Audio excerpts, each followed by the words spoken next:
nyakubahwa First Lady, abanyakubahwa mwese, turabashuje. Ntabwo tuganira nk'uko abatubanjije babigenje, turagerageza kubabwira inkuru tuzi mu buryo bwihuse. Kiriya kintu isego mu cyitwaga mu cyongereza NMOG, Neutral Military Observer Group, ni ikintu cyari cyarashyiriweho ngo kuba hagati y'ingabo za FAR n'iza RPA, hagati yabo iyo habaga habaye imishyikirano twari dukunze kubona ikintu bita demilitarized zone, yabaga ari zone itarimo abasirikare. Mu by'ukuri imwe muri characteristic yakunze kuranga urugamba cyangwa struggle icyo gihe, ni imwe bajyaga mwumva abajene baririmba ngo twabaga ku isumuriro basaba imishyikirano. Iyo ndirimbo njya ngo murayizi, bijya niko za Ansel Agreement zavutse, niko za Badalite zavutse, za Arusha, za Gomizo na za Menwari. Ariko kugira ngo nihute, Ambassador Gasamagera yaranje avuga ati nuko RPF iravuka. Ibya mbere aho sindi witindeho cyane, ariko kubera ukuntu yasobanuraga ukuntu mu Rwanda abantu barakandamijwe, birumvikana ko hari mu Rwanda batari bafite ubwinyagamburiro, no kuvuga nta organizing space bari bafite. Byaje kurangira ari uko usa naho ari mu mahanga, nubwo ari bafite ibibazo cyane, nabo barafite ibibazo bitoroshye, ariko nabo bari bafite organizing space, cyangwa umuntu yageragereza kureba uko yapanga uko abantu bazabohora igihugu cyabo. RPA yavutse nk'imyaka 3 nyuma y'uko RPF ivutse, niyo yakomotseho niko navuga. Ariko na mbere y'uko RPF ijyaho, hari abantu bakuru muri twebwe, bakuru mu nzira zitandukanye, bari baragiye mu ngabo bapanga kuzataha mu buryo bukoresheje imbaraga, kuko byaragaragara ko ibyo muri Loni bitazashoboka kandi ngo igihugu cyari cyuzuye cyane. Itariki ya mbere Ukwakira rero, abatuyoraga bari baduteguje ariko tutazi itariki, ni ku mugoroba umwe baratubwira tugende. Bamwe muri twe basanze mu tubari, umuntu agasanga agiye kunywa kabyeri ati tugende, undi bakamusanga ari ku burinzi, undi yagiye ku kazi, barakukumba, twatwikubise Kagitumba. Abantu bakunda kuvuga ngo yaratunguwe, ariko ngira ngo yatunguwe n'umuriro wayikubise uko wanganaga kurusha gutungurwa n'uko izaterwa.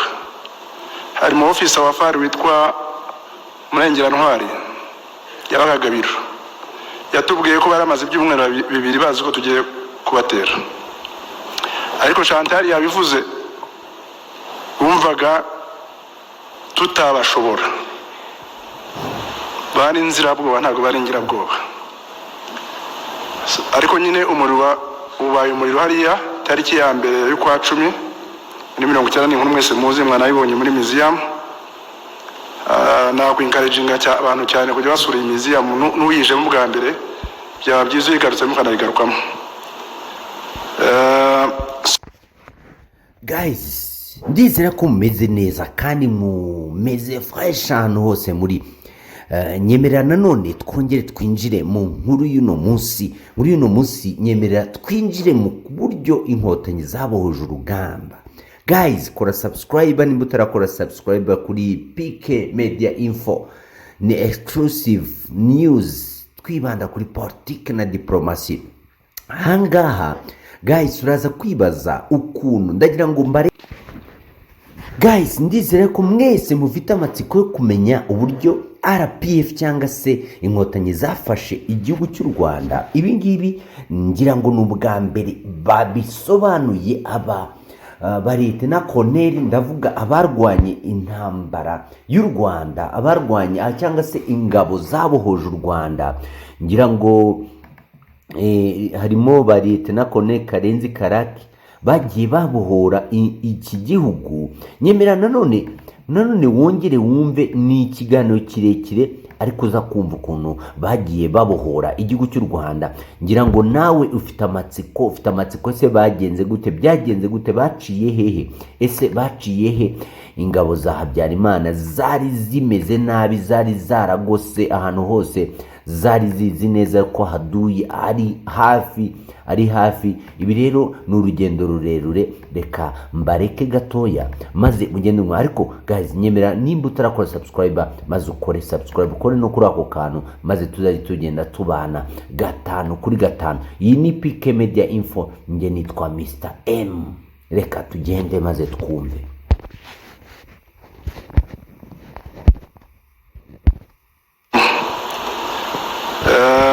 So igitero kirakubita. Uwo munsi twagize casualty umwe gusa, umuntu yaje gupfa nyuma witwaga Christopher Karenzi, niwe casualty wenyine twagize, abandi bose baba barinjiye.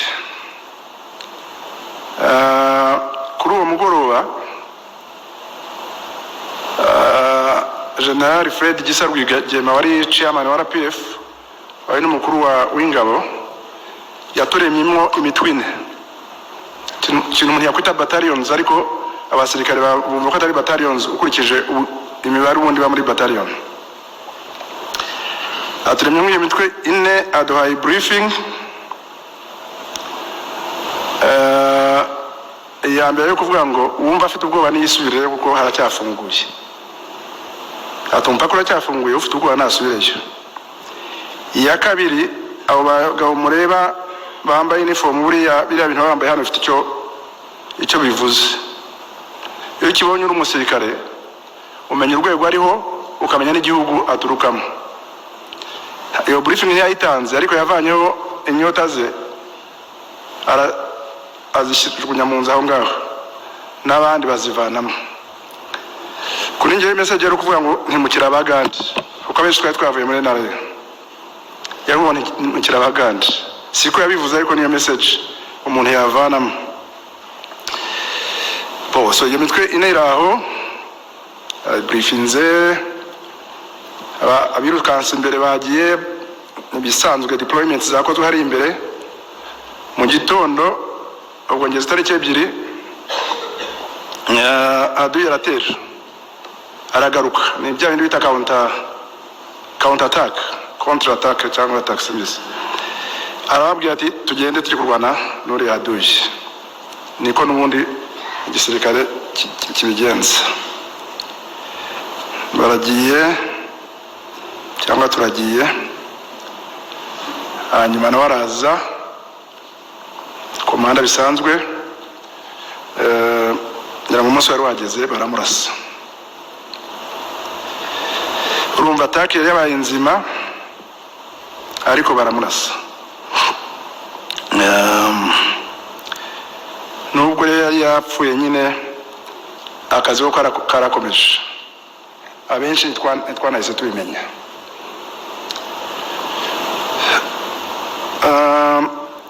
Twakoze mu gitondo, twakoze operations, buracya turakomeza mpaka za Nyagatare na Gabiro. Chantal yavuze ngo muri FAR unzira bwo ngo bahoraga bibeshya yuko bazatsinda. Twe ntitwibeshyaga ko tuzatsinda, twari tuzi ko tuzatsinda. Ariko hari ibyo twibeshyemo. Cyambere bamwe muri twe tukiririya Ugande harimo n'amaraso y'ubusore, twari tuzi ko ari ugutungayo gusa. Nitwerekeza umututu hariya bazaseduka. Iyo minsi ya mbere niko babigenje. Ariko rero ndagira ngo munyemerere nyakwa Hasred mbabwire gatoya iyo RPF mvuga yari imeze icyo gihe. Ubwo RPF irimo abasirikare batorotse muri NRA. Iyo turuka burya ntabwo kimwe no kwimuka. So umuntu yazinga ko afite hari abasirikare baje badafite imbunda kandi bari bazifite mu rugo cyangwa muri barracks. Umuntu yazanye minimum ishoboka iyo toroka.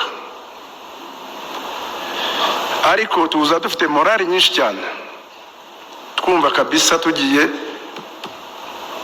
kuri baretinga urwatubyaye. Abenshi ntibari banaruzi. Twari dufite umuryango wa RPF ukomeye cyane. Of course ntiwagiraga office nk'iri ya Rusororo, ariko wari ukomeye pe.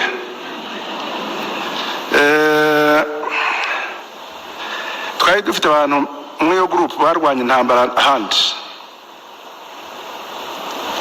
Nubwo harabaje bava, dore ko Uganda yari mu intambara, harabaje bava muri zone z'intambara, harabaje hari n'abari barwanye mbere y'izo ngizo. Tugira abantu barwanye mu byo bita za Fronasa za Mozambique, babaye intambara za Tanzania na Idi Amin na Obote muvanaho. So twari dufite experience y'intambara. Hari ibihugu byagira abajenerali barinda basaza atarasasa uretse byo muri training wing. So na hano nyirango n'inzira ngo tutazifasha ngo tuzitere byarashobokaga. So twaje dufite icyo nakwita izo mbaraga zikubiye mu murava, mu experience n'uwo muryango nari mvuze. Ariko tunaza twinjira muri population, mu baturage batatuzi, batanadushaka. Waca ku musozi bakavugiza induru, waca mu kikombe bakavugiza induru, ukabazi nguzi kwiruka, wajya kwiruka ukabona umuturage akuri inyuma cyangwa hejuru y'umusozi. Tuzanye nuko nayo mbivuze, na logistics dufite, ari imiti, ari ibiryo, ari ntabyo, ari bike cyane. Tuza dusanga abantu bafite indege, bifaru ni za brand, atira rimwe birasa kure, twebwe dufite Kalashnikov. Nyuma twari kujya tubonamo twa RPG n'uturasi izo ntuzi, izo blend n'ibindi bintu. Icyo gihugu tutakizi nyine nayo mbivuze. Tuza nta gihugu tutakizi ko giteye, tuza duteye niko babyita, igihugu gifite abafaransa babiri bazayirwa n'ibiki n'ibiki. Twebwe no twari kumwe twamutorotse, twamwibira imbunda, haza twe.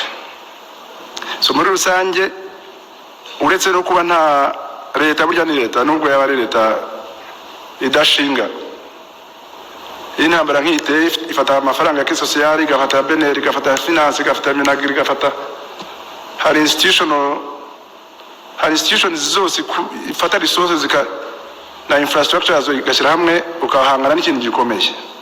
So ngiyo RPA y'uwo munsi. Turakubise rero nkuko nari mbivuze, dukubise turagurutse Gabiro Nyagatare, tujya kugera nko muri mid October. Ahanini twari blowings. Ku blowing ariko abasirikare bavuga bagira ngo ni nka kando ishize umuriro yo haje umuyaga kumwe imira. To blowings kubera ko twarwanye nyine izo ntambara, uko twirukanse uko ntabwo nabo bajugunyaga amabuye. Ubwo twari dufite inkomere zitari nkeye, tumaze no kuruha, twapfushije n'umuyobozi. So ubwo no ya morali navuze twatangiranye kaba karabaye. Noneho iby'amahirwe abahaje twamwitaga Fund Peace, nyakubahwa Perezida wa Repubulika ubu ngubu yabanje kuba Fund Peace, bigeze aho aza kuba chairman High Command, amaze gushyiraho iyo ntuzi, iyo level ya High Command, kunya structure inzo ndaza kubivugamo. Asanga nyine tufite uko tumeze, nta logistics, inkomere,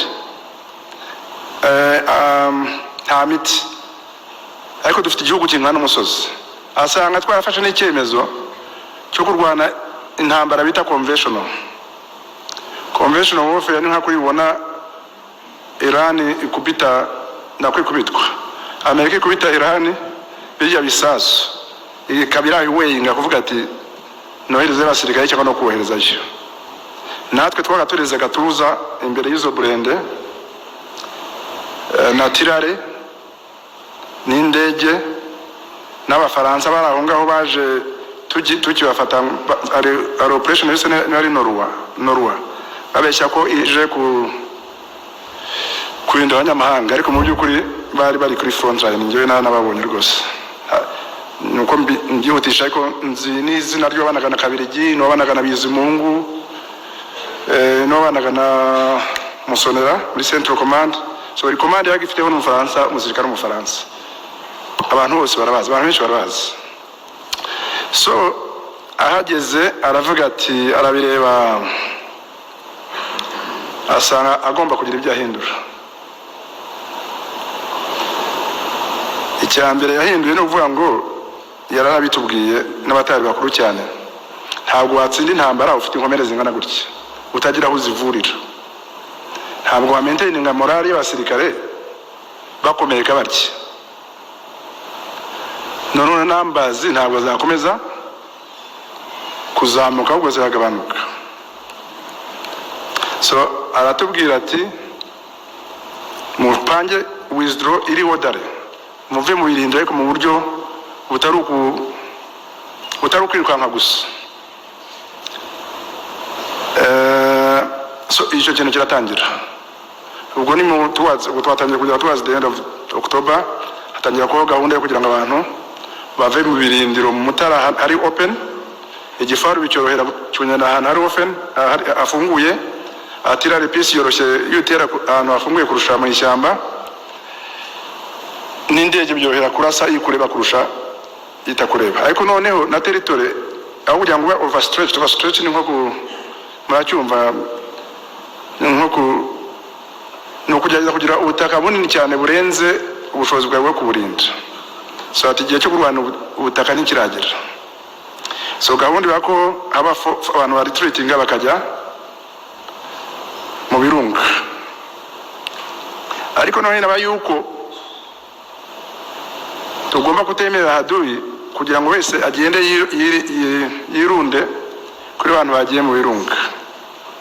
Habamo kuvuga ngo bamwe mu bantu bagishoboye ni musigare hano mu Mutara ariko murekera kurwana nk'abarwanira ubutaka ngo mufate nkaho ari ikirombe cya Diamond. So hasigaramo force aho ngaho mu Mutara indi ijya mu birunga kugira ngo nashobore kongera kwisuganya. Abantu bajya bavuga ngo hari hakonje cyane ngo imbeho yo mu birunga yari nahari ariko buryo ushatse kumenya iryambe ko ntacyo ari twaye bigeranya na rwa rusasu navugaga rwa brand cyangwa rwa tirare usanga imbeho nta kivuze. So abantu bari treatinze noneho nihuse by 30 ukwezi kwa 10 kujya gushira atubwira ati nakagitumba muhave agitumba turahavuye inzira bwoba zirahinjiye zikora ubukwe bukomeye cyane zirishima zira celebratinga ariko ubwo hagati aho ngaho akaba yapanze akantu numa nabonye umuntu umwe hano wari ukarimo cyangwa umwe mu bari akarimo ko gukubita gatuna kwinzira bwo bazavuga ko ibintu byarangiye zarabanje zikorera isanduka irimo umurambo wa Fred Cotton Coats none kandi akagitumba barahari wa mugani utekereza nkabo nta kuntu tategeza ko watsinze. Ubwo abo Mutara barakomeza bagahanyanyaza bakubita kambushi ubwo twagiye muri Gira twavuye muri cya convention kuko ubundi urwana mu nzira ebyiri uhitamo kurwana convention nk'abya navugaga cyangwa ukarwana mu buryo burani conventional. Uburyo burani conventional butuma urwana iyo bishaka ukarwana nawe ushaka ugakomereka buhoro ugakoresha ibikoresho bike bikaguha umwanya wo kwiyubaka.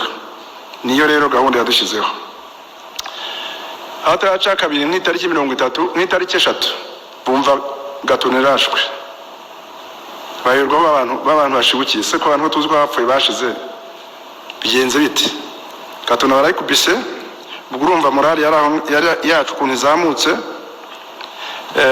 n'inzira bwoba ukuntu imanutse mvuze muri rusange kuva aho chairman high commanders yenyine fund peace cyangwa uni his excellency the president habayo time yo kuva ngo dukore reorganization ari yo ngiyo twarurimo turimo ariko reorganization ntabwo ikora wihishe gusa unayikora ukomeje kwiyubaka unabuza umwanzi kugira ngo we nawe yira agutera uko ashatse. Ubwo rero Gatuna nyine rashwe ni ku itariki 3 barakomeje bakoze operations naho ngaho hose birakomeje. Ubwo niko uko bikora niko morali yacu izamuka. Ntabwo ndi muri specifics cyane kuko ntabwo ari umwanya mwinshi. Operations zakozwe hejuru yaho mukanya ara high briefing ati manuke hariya Ruhengeri niho bafungiraga abanyapolitike banzwe cyane abani nta murabizi abasirikare batashaka n'abasivili. Ambassador Rudakwana ngira ngo niho yavanye umurava wo kujya mu gisirikare yarimo bafashe icyo gihe bahazana hamwe n'abandi. Ruhengeri barayikubise ubwo ni twageze muri 91 so abantu bumva morali irazamuka. Ariko mu kintu nani nsimbutse hari ibintu binayinsimbutse commander in chief fund peace icyo gihe yagombye gukora harimo gukomeza kumanaging relations n'ibindi bihugu. Urumva Uganda abantu bajya bigira ngo Uganda yatwohereje ariko umuntu akwibye imbunda kuriya akanagutoroka kandi akanagusiga no ku rugamba kuko bararwanaga. Sinzi ukuntu bakomeza uri inshuti ye marakubita abasirikare mu modoka n'ibikoresho by'abaturage byawe ngo agiye kurwana aho amwohereje akerekeza Kagitumba. So habagamo ikintu cyo kumanaging relations.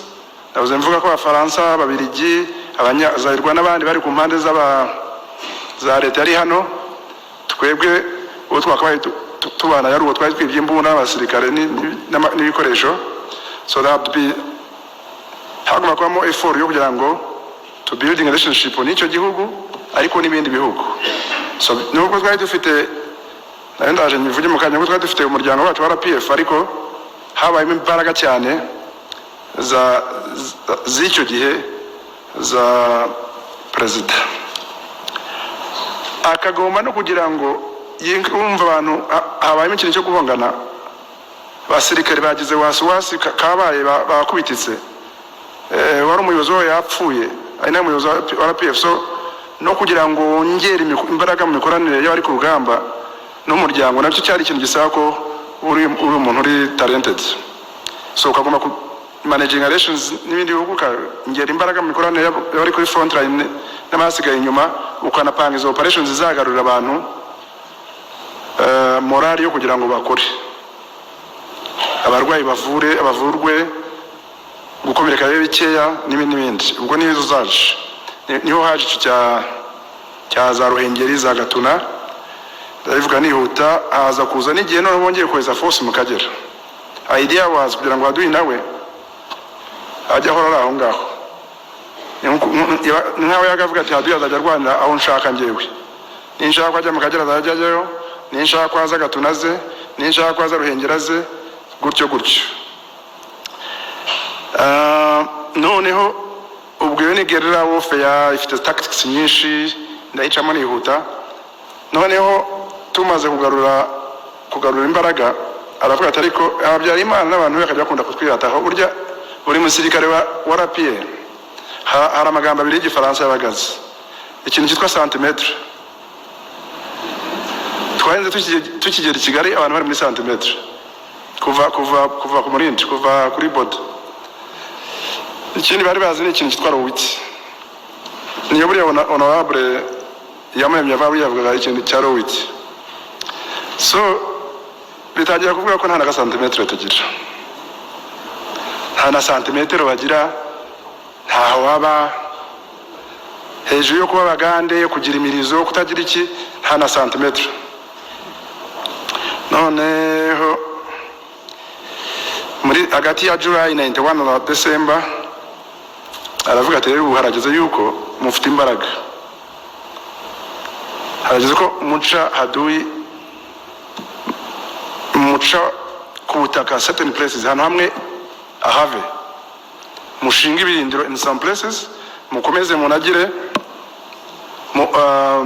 mobile operations ariko mufate na territory yanyu. Turagenda hariya ndumva ari za Muvumba hariya abantu bafata santimetero yabo ati mucukure indake turazicukura maze Haduyi araza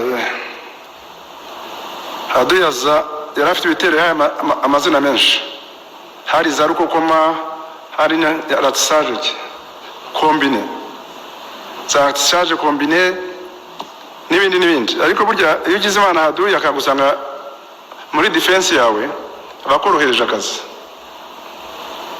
si kimwe nuko umuntu yagukubita ambush ngazira ambuscade umuntu asanze wibereye mu wawe umaze iminsi urya ntabwo ukiri wa wundi wa mbere ya October 15th cyangwa October 30th arakwisukiriye so bakubiswe umuriro wawe natangiye mvuga ko bakwitwaga umuriro agasaba imishyikirano ngo hose haga harimo ibintu byo gusaba imishyikirano agasaba imishyikirano mujya mwibuka ndabivuga vuba mujya mwibuka za Nsere za Padorite zikaza kuzamo za Arusha bya byose umutima waga wahindutse mwiza akanya gato kubera umuriro ariko nyine mara kurya agahaga bakabyibagirwa. Noneho haza amabwiriza yuko dushinga ibyo birindiro hariya za Songa za Gishuro na hehe Rwanda nkuko nabivuze abantu bacukura indake bikubiseho baramurashe none hageze abantu bavuga atari you know what ubu noneho yego gerera n'inziza marayikora mukayikora neza mugacaginga Haduyi mukamuvana ibikoresho mukamumiza niko tubyita mu Giswahili bihagije bikatuma marayi kurwana igenda ivaho aho muciye abaturage basikemo babona ko mutari abandi bavugaga bafite imirizo cyangwa se babagande atariko igihe kirageze ko muva muri santimetero nubwo twakomeje kwita santimetero ni mwagure ibyo birindiro ubwo muri za January na 1990 ati ni mwagure ibirindiro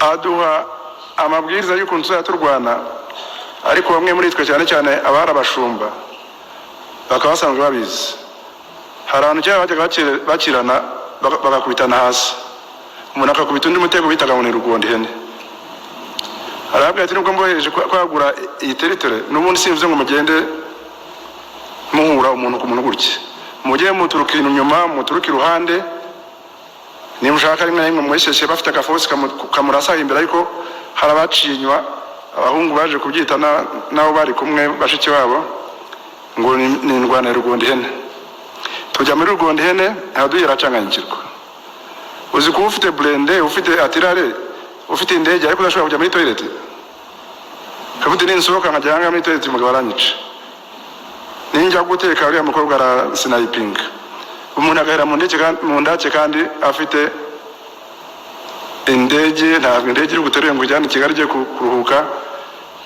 rugondi hene rugondi hene ibindiro ubwo biraguka hariya kana za Kabuga za Kabarogota ni a long line baragenda Haduyi abona bimwanya ibindi morali irashira ubwo turi muri za 92 umva harya ari nko mwabonaga nyine niza Arusha bahoze bavuga n'ibiki zitangira ziza nabonye batangiye guhaguka kugana hariya noneho iyo expansion ya territory nayo yaje kuvamo n'ibyabyo na za Byumba barashe barazibuka ngiye kwihutisha ariko noneho haza kuza ka mbigero vuba bimwe honorable yamuremye yasobanuraga mwabyumvise ukuntu nyakubahwa perezida yatanze warning yatubwiye bari muri mission with peace missions abwira n'abararusha ko dutanga iyo message ko bagiye kugihagarikira biyavugaga binaniranye yohereza ingabo zirakubita kweri territory twari dufite yikubye nk'insheshatu umunsi baraje bagira hano za Rurindo za Base n'ahandi tekeza ufiye pyo ngiyo umuntu avuga ko nta centimetero gira noneho induru ziravuga, imishyikirano babamo gusaba tura withdrawinga, hasigaramo big DMZ, ariko ya mishyikirano imwe bajyaga basinya Arusha hari ibyo atasinye, ubwo bahise babisinya, bahita babisinya, Arusha irasinywa, irimo nuko tugiye kuvanga n'ingabo. Kera najyaga ngana n'abantu hano i Kigali, harimo n'abantu who meant well badafite umutima mubi pe. Nk'uriya Rando Minister Chantal yavugaga, nigeze kuganira nawe akambwira ati ariko Karenzi kuki musaba ibintu byinshi, Arusha ngira ngo bashaka kuduha 5% 20% mu gisirikare, kuki musaba ibintu byinshi? Nese kuki nyakubahwa Minister, ubu se wowe ubona turi bangahe? Bandese hata Abatutsi, ntabwo RPF ari Abatutsi, none se reka kuyi Abatutsi mufite hangana iki? Amubwira se nyakubahwa Minister, nubwo abantu dufite agasantimetero, iyo umuntu avuye hanze akagutwara santimetero iwawe akayigumana, hari ubwo ninde watsinze? Anyway, long story short, ibyo bivuyeho, ubwo haje za mission za Goma bahoze bavuga zinditsemo intwari, barasinye, abagiye mu minsi ya mukare mwayibonye, bakantana bavuga ko akantu kazaba mu minsi ya vuba, ka kantu kaba karabaye, indege Habyarimana biraguye, iguye amaliste bari badronze yo kwica abantu, batangiye kuyashyira mu bikorwa. Baba sector commanders bahari ba Faransa, ba Etienne, ba Gire, ba nde, ba specialist bose, buri muntu acanganyikirwa, bose ahubwo batangira kwica abantu. Icyo gihe nari mu mission ya UNAMI, niyo yari yavuyemo Goma, yayiyoboye abenshi ne bazi na Romeo Dallaire. His Excellency adutuma ati mubwire mutabara abo bantu cyangwa ndazamba mbitabarire. Mu by'ukuri na minwa nta mbaraga rifite zo kwayatabara abantu, ariko bakanavuga ko badafite iyo mandate, uzi ko bageze bakanagenda hagasigara abirabura. Aba rero that was on the 6th 7th adutumaho, hanyuma ashiza ingabo ze zose on standby, arazihamagara, arazibriefinga, tugiye kujya mu gihugu hose guhagarika genocide, gutabara abantu. Ibindi ajya no kumurabyibuka, bamwe ajya no ku radio akora, arabivuga openly. Icyo gihe yaremye, narumva mu Kinyarwanda bita ngo ni imishora itatu, abacaga muri Eastern Axis abaha ubuyobozi bwabo, Central bazaga Kigali abaha ubuyobozi bwabo, harabaciye mu North of course akomeza ari we ubakomandinga, nabo bagiranaga coordination ariko kuri level yabo, bahabwa amabwiriza mpaka baraza barabikoze. Buriya mugabo arimo kundeba nabi, bafashe inzira bwo barazirukanye, bafashe leta, bariko bakomeza bakombinga. Noneho bari hano kuko niho nshaka kurangiriza, bari hano za nzira bwoba intera hamwe zirahunze, twese benshi twageze Kigali, ariko bandi bari mu bindi bice by'u Rwanda. Hari n'abakoraga n'Abafaransa bakarwana nabo, hari abakoraga n'intera hamwe, ari haje kuza za operation turquoise n'iki na za zone turquoise.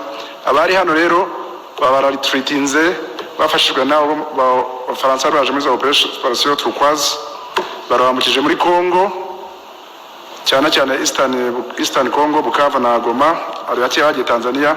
Bagerayo basubiye muri formation z'abasirikare, bari organizinze, ngira ngo bari bakifitemo akantu, nibwo batangira ku infiltratinga, bakica abantu, batangiza insurgency. Ari nayo yaje kuvamo ko commander in chief n'ubundi afata icyemezo cyo kugira ngo tujye muri Congo, hahandi bari number 1 tuvane abaturage bari bafashe bugwati, tubazane. Number 2 utabishaka agende yajya. Urebye inkuru yanjye ari ndende cyane, ariko ntabihereye kubera impamvu muzi.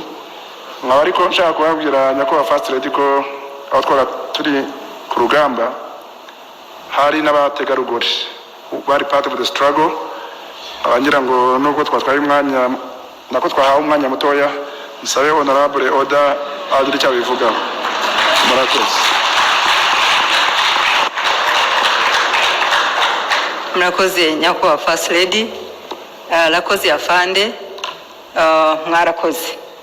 mwarakoze kuba mwarahesheje ishema ababyeyi mukatahana intsinzi. Mwarakoze cyane. Nyakubahwa First Lady, abagore n'abakobwa muri uru rugendo rwose afande yaravuze babigizemo uruhare rukomeye. Reka nibutse yuko abagore bagize uruhare muri politiki ariko bagira n'uruhare mu ngabo. Ibyo ngibyo ntabwo abantu bakunda kubibaza bati se nibyo. Ngira ngo afande Chantal aho yagiye yarabasanze.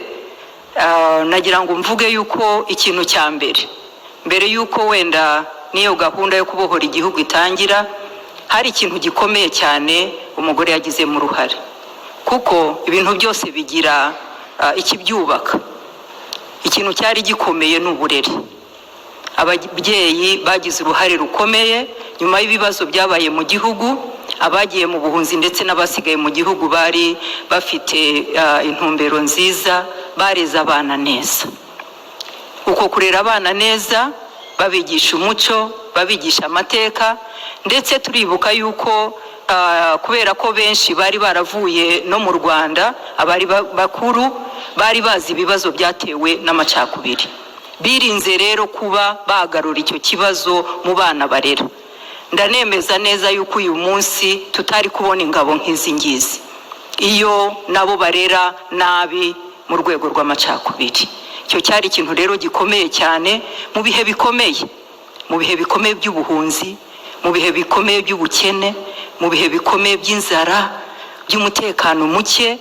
Ngira ngo abakuru bari hano barabizi ibihugu twari turimo ndetse n'abari mu gihugu yuko bitari byoroshye. Uwo mubyeyi ntabwo yari yorohewe, abana bahura n'imico itandukanye, ariko ikintu kijyanye na kirazira, ikintu kijyanye no gukunda igihugu biba umusingi ukomeye. Dushimira cyane abagore kuko bateguye neza kugira ngo igihe nikigera cyo gutaha, igihe nikigera cyo kubohora igihugu, tuzabe dufite abantu bazima bashobora gufata inshingano bakabasha gucyura abanyarwanda, tukabasha gusubira mu gihugu cyacu. Nyakubahwa First Lady, kindi gikomeye cyane, twibuke ko abo babyeyi nta handi bari gukura bajya ku rugamba, bari babana babo. Ntabwo babakuraga muri babandi twabonye muri Kongo ejo bundi bava mu bindi bihugu, bari babana babyaye, bari babagabo babo, bari muri b'abanyarwanda. Rwari urugamba rw'abanyarwanda.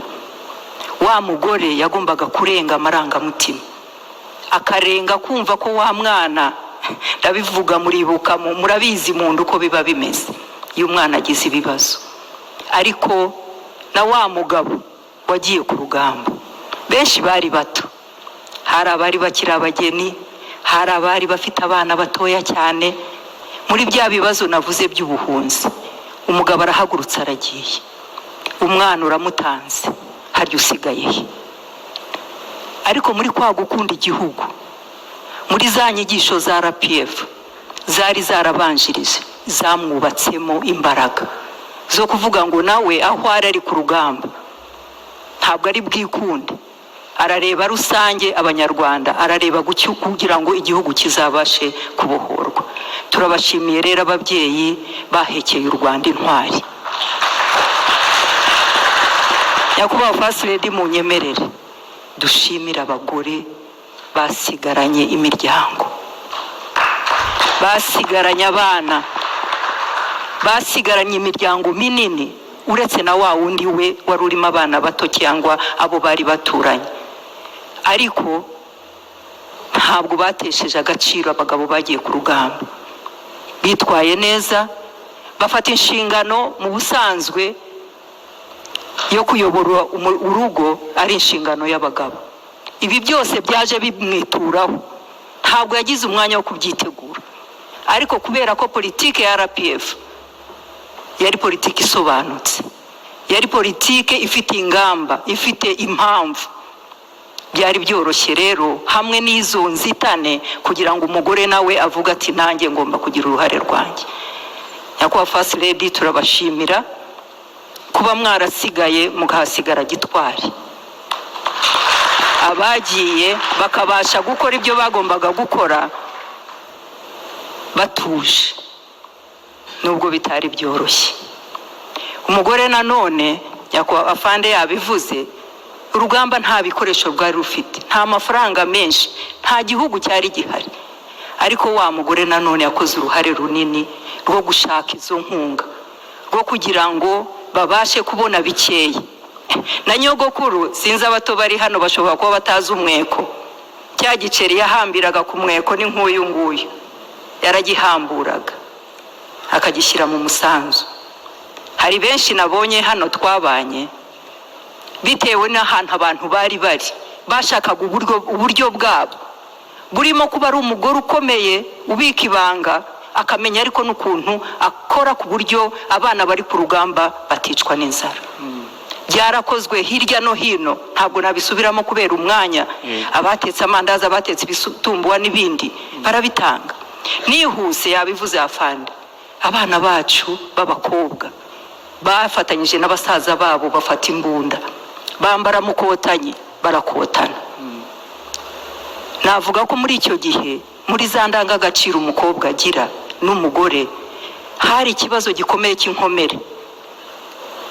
Bafande barabizi, n'abandi bakada bari ku rugamba, hari ibyo bita amavuriro cyangwa se ibitaro byo mu ishyamba, Sikibe. Ibyo bitaro muri za ndangagaciro Imana yaduhaye bongeragaho akabo, abasirikare bakagira morali, bakabavura babaye ari inkomere, ariko hakaba hariho niyo morali bahabwa n'abo bakobwa n'abagore bari ku rugamba. Turagira ngo tubashimire cyane. Abo bagore bakoze byinshi, bagiye no mu bikorwa bidasanzwe mu rwego rwa diplomasi, mu rwego rw'abanyamakuru, mu rwego urwo ari rwo rwose, kereka icyo batasabwaga kugira ngo nobe bagitangaho umusanzu. Nagira ngo nihute mvuge ko byari byinshi ntitwabivuga none aha ngo birangire, ariko reka mvuge gatoya mu gihe cy'abacengezi. Iki ndagivuga nk'umuntu nanjye wagize amahirwe yo gukorana n'abagore. Icyo gihe nari mu nama y'igihugu y'abagore. Abagore benshi ubu ngubu turaziranye kuri icyo kintu. Dufite abagore bagiye kugarura abagabo babo, twaraganiriye, ariko sijye wabanzaga, afande babaga babikoze n'abandi banyobora, ariko abo nabaga ndi kumwe nabo tuganira, bakambwira bati twarasobanukiwe, nanjye nzagenda cyangwa navuyeyo, n'amazina ndayazi. Bagaruye abagabo babo, bagarura abana babo, bagarutse mu gihugu. Bamwe bamaze kumva neza politike y'u Rwanda yo kuba umunyarwanda, bafatanyije n'ingabo zacu, icyo kibazo cy'umutekano muke kirarangira. Nagira ngo wenda mpinira ahangaha kubera umwanya mukeya, nitubona undi mwanya tuzakomeza tubiganire, ariko nsoza mu nyemerere dushimire nyakubahwa Perezida wa Repubulika waduhaye izi mbaraga, waduhaye kugira ijambo nk'abagore, kuko no nyuma yaho abagore bakomeje gufatanya n'abandi kugira ngo twubake igihugu cyacu. Dushimire cyane nyakubahwa First Lady, umurongo muduha, ubutwari, ntituzaba ibigwari kuko bafande bakoze ibikomeye, bahahagarara kigabo. Murakoze. Barakoze cyane afande ndetse na Honorable Oda. Iki kiganiro rero kiraryoha cyane, iyo umuntu acyumva aba yumva yakigumamo, harimo amarangamutima, ushobora gusuka amarira, hari aho ugere kumva waseka. Ndifuza ko mu kanya twumvamo gakeya kuko tugiye kujya mu bitendo. Afande nk'uko babivuze, afande bora yarimo gusegurira bimwe muri orders cyangwa se mu mabwiriza y'urugamba. Yabivuze ngo hari abantu yabonye hano bahawe amabwiriza yo kugira bimwe mu bitero cyangwa se muri operations ziri special bakora. Nagira ngo uyu mwanya tuhe Colonel Retired Twahirwa Dodo. Yavuze igitero cy'Igatuna na Kaniga, kandi amakuru nabonye ahantu nuko ari mu mwari mukiyoboye afande. Mbere yuko mufatira ijambo, nagira ngo mbanze nibutsa bari muri iki cyumba yuko Colonel Twahirwa Dodo yari member wa High Command kandi akaba yarayoboye ndetse na Bravo Mobile ije kunganira 600 ndetse no gufasha abari mu kwicwa hano kugira ngo tubashe kurokoka muri Kigali. Murakoze cyane afande. Murakoze Pasiteri. Amazina nayo ngayo ni Twahirwa Dodo. Nanjye ngira ngo ndavuga ku gitero cya Gatuna mwomerezeho tujya mu Birunga tukomeza rutana Ruhengeri tuvayo tugaruka no muri Mukagera. Mu mwanya muto dufite. Mwanya muto cyane ntabwo ndi butinde. Yego. Ndavuga nk'umusirikare. Asante. Murakoze Pasiteri. Ngira ngo igitero cya Gatuna afana amaze kuza hagati y'ukwezi kwa 10 nagize amahirwe nari maze kuza icyo gihe naje niyenzemo gato ko nari kure nari Monosi n'uwo munsi mukuntu ugenda ukanze yabwiraga twiwe turwana umunsi wose dutingabo nari nyoboye batayo dutingabo tuza gutabara igihugu cyacu. Urumva ko kandi icyo gihe nabyo byari tameze neza hagati yacu n'abandi bakwiye twavaga. Urumva ko kunyuramo kuza ntabwo byari byoroshye. Nyakwa Pasiteri ngira ngo ayo mahirwe nagize afana kiragera yabajije n'indura ahangaha bambuye ko mari arahamagara turaganira ariko yasanze ukuntu babivuze ko hari akajagari hari ibibazo byinshi cyane newe murabyumva by'intambara kandi twari tumaze kubura abayobozi benshi harimo n'umuyobozi mukuru wari uyoboye izo ngabo asanga mu by'ukuri bitameze neza by'urugamba. Amamagaye turaganira anganiza ko ngomba kujya kuri Gatuna Butata jyayo ureke Gatuna nuvayo uzumbriefing kuno wabonye. Mu by'ukuri naragiye n'abantu bakeya twari nka 3 tujyayo tugerayo twanyuze mu Rwanda turakomeza turagenda tujya Gatuna turarekinga hakuno no hakuno turahareba neza. Icyo twakoze twafashe ari umuvunja wabaga Gatuna hariya twamutaka cyakabaye turamufata tumufashe ndamuganiriza ndamubwira ko tugenda nabwo amafaranga tujyana aremera turamuzana tugira Kagitumba nanga report